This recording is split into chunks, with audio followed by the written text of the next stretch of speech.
Thanks, Robin. So my name is Phil Mundy. I'm Director of Mobile at 26 Digital, who you hopefully will know. We're just around the corner. So I head up the mobile team, that includes apps, sites, wider strategy. Hello, I'm Matt Edgar. I work at Orange, based in Leeds. Used to work for a company called Anamova that was acquired by Orange. Then I managed design and usability for Orange UK for a while. Now I work in the Orange Group, so not specifically on the UK. We own 50% of the Everything Everywhere joint venture, which manages Orange and T-Mobile in the UK. My specific area of focus at the moment is NFC, customer experience, tag reading, tag writing, and how we bring this amazing new technology into the market. So really interested to hear people's experiences in that area in particular.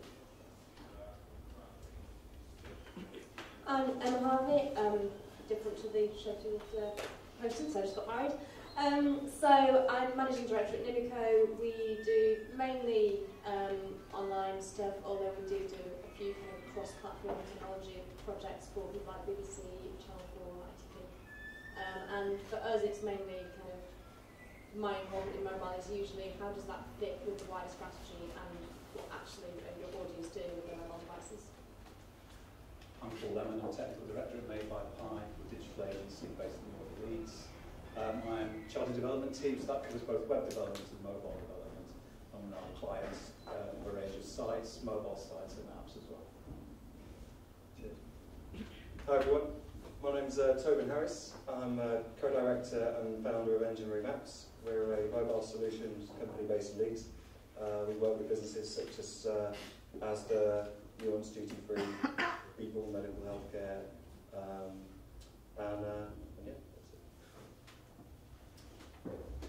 Yeah, hello, I'm Richard Carter. I work for Balsa. I'm a digital director there, and that means I get looked to anything digital, so that could be mobile apps, web, even games these days, so I work across the whole board.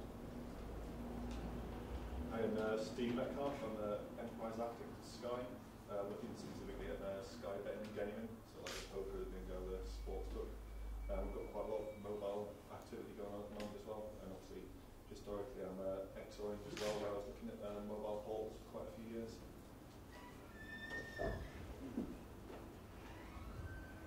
Recording, right, okay.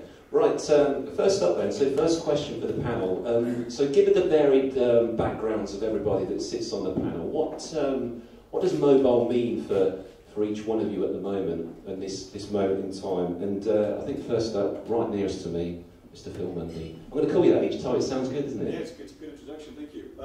Do we need the mic? Can you hear me without it? I think you need it for the camera. Do we? This is for the camera, and the viewers at home, presumably. Okay, this is a good question actually, because mobile is becoming quite an expansive area, and it obviously means different things depending on who you are. But my background has been mobile for the last sort of 6 or 7 years, when people were faffing around with Java phones and Snake was about as good as it got. So there's been a lot of change, but over the last 12 months, I think something which has become very apparent is that mobile is maturing, and it's consolidating, and it feels like it's arrived as a credible channel. It's not bolted on anymore. You know, people are asking how it integrates from the beginning. So it's quite an exciting time for us. And also I think in terms of our clients and the people we work with, they're starting to interrogate why they're requesting apps or why they're requesting mobile websites. It's not an afterthought, it has to add value. So we're actually getting stuck into some really good stuff. Yeah, it's maturing as a marketplace for me. Paul? I think there's sort of two kind of questions there. There's what is mobile, and it's kind of clearly now becoming, to me, smartphones and touch devices like the iPad, you can say tablets, but it's mainly the iPad. And how that's really affected our businesses, it means that mobile's driving a hell of a lot of innovation now, both technical, both our consumers, our customers want mobile compatible sites, they want apps. And it's given digital a huge new platform in terms of the amount of touch points that can reach people in their day-to-day lives. I don't think any web delivery project is complete without some thought of how the mobile strategy affects the end user, whether it's as simple as email or it becomes a mobile site, or whether you do bolt on an app. And I think now there's a maturity to the market on what our clients want. Instead of I want to tick this box of having an app for my boss. They're actually thinking about how they can reach their consumers, and I think it's made digital reach out to another channel and make it a much more serious contender in the marketing mix. Okay, Hannah, your thoughts?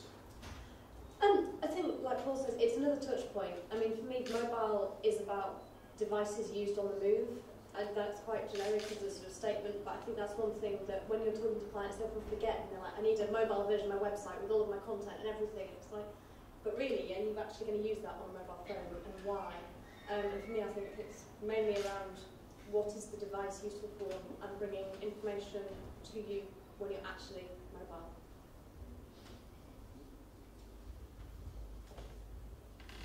Can I follow on from that? Because I have a slightly different view about mobile, and I was thinking about 3 different words around Europe that people use for mobile. So in the UK, we talk about it as mobile, and that immediately puts us in mind of out and about mobility use cases that Emma was just talking about. In the States, they call it a cell phone, and it's focused much more on the idea of a network, and the idea that you've got this device that can hop from one network to another. And I think that's a very important dimension to mobile. And then the third one, my favourite word, is the German word. They call it handy. And it's the device that's always to hand, the device that is small enough to go anywhere with you. So I completely agree that your clients should be thinking about how they use the mobile device appropriately, but I think out and about is actually, one of a large number of different places that handy can go, because it's in the customer's hand at all times. It's an extension of their arm now. Any other thoughts? I suppose I see it quite similarly to you guys. I always think of it from the aspect of people, because was it 6 billion people in the world, and slowly but surely they're getting small computers in their pockets, and that presents opportunities to the individuals themselves, and also to the businesses and the brands that want to reach those people. So I always think of it as start with the people, and then kind of work backwards. How can you reach those people? How many people are there? And kind of go from there. One of Mike's over there, Steve, just your thoughts from a Sky perspective, if you have such. I think there's some services that are more adept taking advantage of the mobile things, such as like application-based services, SMS, voice, that kind of thing. In other cases, mobile really is just another window onto an existing service. And I think that the complicated bit there is how you pick and choose which features you want to make available on mobile. But then there's lots of ambiguity. So, for example, at what point do tablets become mobile, and at what point do netbooks, things like that. And it's at some point, mobile is going to be able to view web services and things. How do you start differentiating your services between all the different sort of content? So yeah, I think that's sort of the question. I suppose that sort of leads us into a little bit into the next sort of question, actually, which is hotly debated. I know there's been a few sort of questions, with this question posed around with some of the panel. I've certainly been on some other events where this question around sort of web apps versus sort of native apps is around. And just from the perspective of the panel, let's get into the meat of that. So what do we think between sort of web apps and native apps? And I'll throw it to Rich first. I think going